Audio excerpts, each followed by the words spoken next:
ومن أحسن قولا ممن دعا إلى الله وعمل صالحا وقال إنني من المسلمين. Ustaz, apakah maksud hadis mendapat keutamaan solat tarawih bersama imam itu sampai selesai zikir berjamaahnya atau hanya sampai solat tarawihnya saja? Perkataan Nabi, man shallama al-imami hatta yansarif, barang siapa yang solat sampai imam sampai yansarif, kan maksudnya selesai dari solatnya. Ya, selesai dari solatnya. Seperti hadis, jadi istilah Nabi yansarif, berpaling, maksudnya dia berpaling dari solat imam selesai. Seperti dalam hadis syuki ala Nabi sallallahu alaihi wasallam rajulun yukhayyalu fi salati annahu yajidu syai'an fi salati.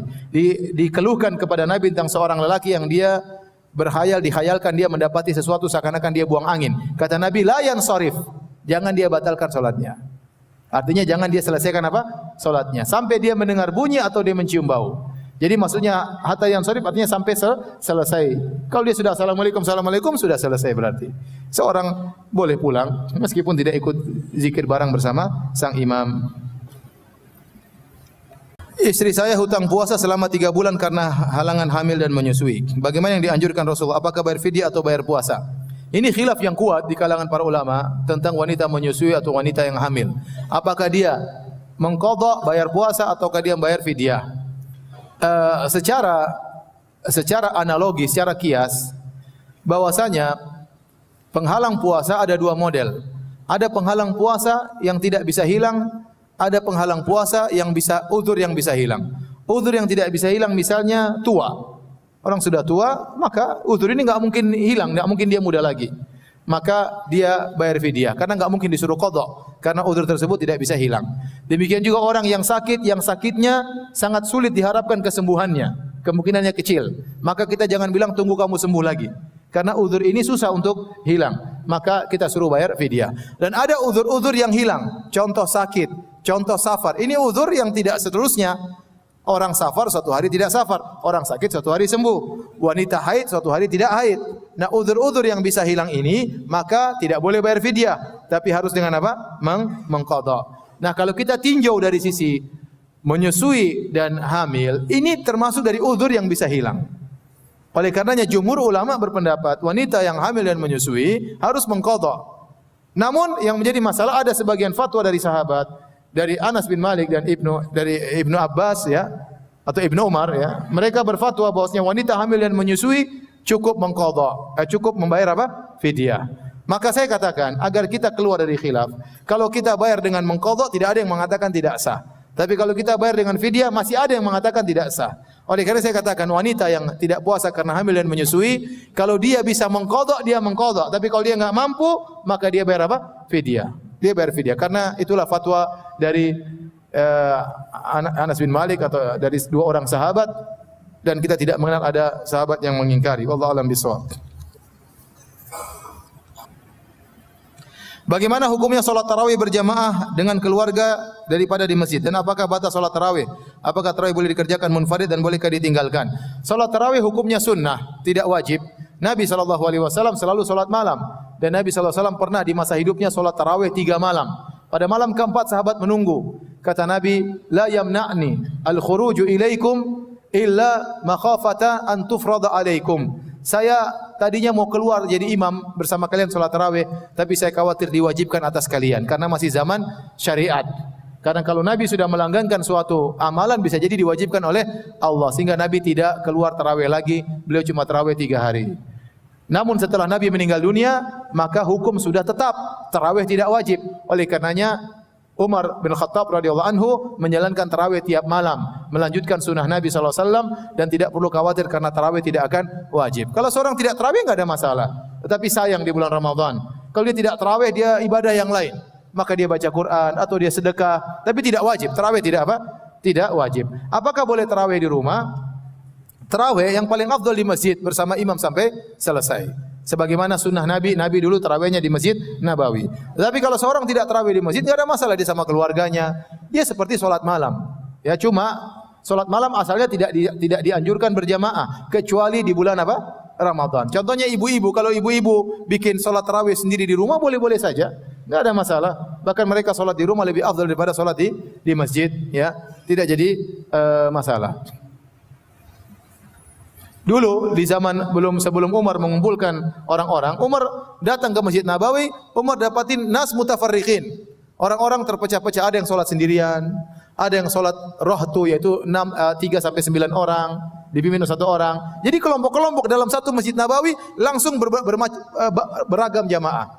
Tapi karena dulu tidak pakai mic, jadi tidak apa-apa, tidak saling mengganggu. Dan itu tidak mengapa. Akhirnya Umar memandang bagaimana kalau dikumpulkan, maka dia pun kumpulkan seluruh jamaah dipimpin oleh Ubay bin Ka'ab radhiyallahu taala anhu. Namun asalnya mereka salat sendiri-sendiri. Jadi tidak mengapa kalau salat di sana, salat sini enggak ada masalah ya. Tapi sekarang sudah ada masjid, sudah kekompakan kaum muslimin sekarang satu masjid, ya sudah, jangan bikin berjamaah bermacam-macam, khawatirnya terjadi keributan. Apabila bergaul atau jima di malam hari, apakah sahur dahulu atau mandi junub dahulu? Ya. Enggak ada masalah ya. Kalau waktu mepet sahur dulu ya. Nanti keburu mandi junub tidak sempat untuk apa? Sahur. Yang penting Anda waktu sholat subuh di masjid, itu saja. Bagaimana caranya? Anda mau mandi junub jam berapa terserah. Yang penting pas qomat ente sudah di mana? Di masjid ya. Ya, jadi apa mau mandi junub dulu, mau sahur dulu enggak ada masalah. Sahur dalam kondisi junub enggak ada masalah. Nabi SAW pernah mendapati fajar dalam kondisi junub. Ya, Nabi SAW adrakahul junub min ahlihi, adrakahul fajar wa huwa junubun min ahli. Kata sebagian istri Nabi bahwasanya Nabi SAW mendapati fajar dalam kondisi junub gara-gara berhubungan dengan istrinya. Itu dalil bahwasanya tidak mengapa seorang mendapati fajar dalam kondisi apa? Junub. Yang penting karena bukan syarat puasa tidak junub, enggak. Syarat salat tidak boleh junub. Ustaz, mana lebih utama antara memberi makan untuk sahur atau untuk berbuka? Barang siapa memberi berbuka, dia mendapat pahala berbuka. Sahur tidak ada dalil khusus, tetapi Nabi sahur bareng. Nabi sahur apa? Sahur bareng. Nah, apa insyaallah antum bikin berbuat buka, ngajak orang juga sahur. Bukankah dengan Anda memberi sahur kepada dia, Anda membantu dia untuk berpuasa? Gitu tidak? Insyaallah Anda juga dapat pahala. Anda juga dapat pahala. Ya ada waktu, ada uang kita sebagian untuk acara berbuka, ada kalau memang apalagi tatkala i'tikaf, orang-orang butuh untuk sahur, kita kasih juga sahur, tidak ada masalah. Pahala urusan Allah Subhanahu wa taala. Saat Anda berpuasa, ketika adzan maghrib langit masih terang, meskipun mataharinya tidak terlihat. Apakah dalam kondisi seperti ini sebaiknya berbuka atau menunda berbuka? Ya Anda punya jadwal atau Anda yakin dengan orang yang muadzin, kalau muadzinnya beradzan pada waktu yang ditentukan, meskipun masih kelihatan terang boleh berbuka. Ya. Sebagian tempat misalnya di waktu panas, meski matahari terbenam masih kelihatan apa? Terang. Karena musim panas. Sebagian tempat begitu matahari tenggelam langsung kelihatan gelap. Yang intinya ada jadwal yang tepat. Kalau Anda enggak bisa lihat matahari langsung, Anda harus punya jadwal yang tepat. Kalau ada jadwal yang tepat, sudah Anda yakini ya sudah. Kapan tiba jadwal tersebut berbuka, enggak ada masalah.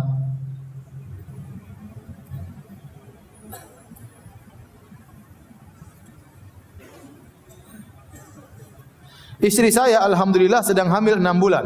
Apakah boleh puasa? Seandainya tidak puasa berfidyah apa saja? Apa qadha juga? Ya. Di antara keindahan syariat Islam juga memandang maslahat janin. Jika ternyata dokter mengatakan seorang ibu jangan berpuasa tatkala hamil, maka jangan puasa. Tanya ke dokter, jangan tanya sama saya ya.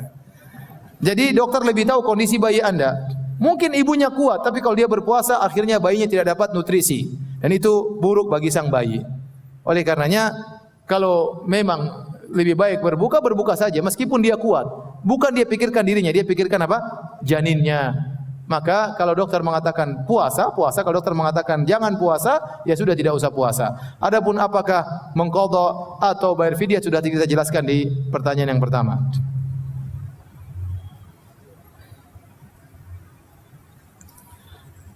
Apakah sahabat Umar menyunahkan salat tarawih 23 rakaat? Datang dalam riwayat Umar menyuruh Ubay bin Ka'ab salat 20 rakaat dengan witir 23. Riwayat ini diperselisihkan oleh para ulama. Sebagian mendhaifkan, sebagian mensahihkan. Apakah riwayat ini dhaif atau sahih? Pendapat yang benar, salat malam tidak ada batasan jumlah rakaatnya. Itu pendapat 4 mazhab dan itulah yang dipraktekkan para salaf, ya. Oleh karenanya sebagian ulama mengkritiki Al-Imam Al-Albani rahimahullahu taala yang mengatakan lebih dari 11 rakaat adalah bid'ah karena beliau tidak punya salaf dalam hal ini. Justru beliau menyelisih salaf rahimahullahu taala, para salaf membolehkan salat lebih daripada 11 rakaat. Beliau memahami hadis bahwasanya Nabi selalu salat 11 atau 13 rakaat. Namun kita berusaha memahami hadis dengan pemahaman para salaf, ya. Jadi saya katakan yang benar lebih dari 11 rakaat tidak jadi masalah, ya, dan salat malam tidak ada batasan jumlah rakaat tertentu. Oleh karena diriwayatkan Imam Ahmad rahimahullahu taala, kalau beliau sehat beliau salat sampai 300 rakaat sehari. Tatkala beliau sakit beliau salat 100 rakaat sehari. Kalau kita lagi sehat berapa rakaat, kalau sakit mungkin enggak salat. Malah sudah semuanya salat yang wajib-wajib saja kita kerjakan.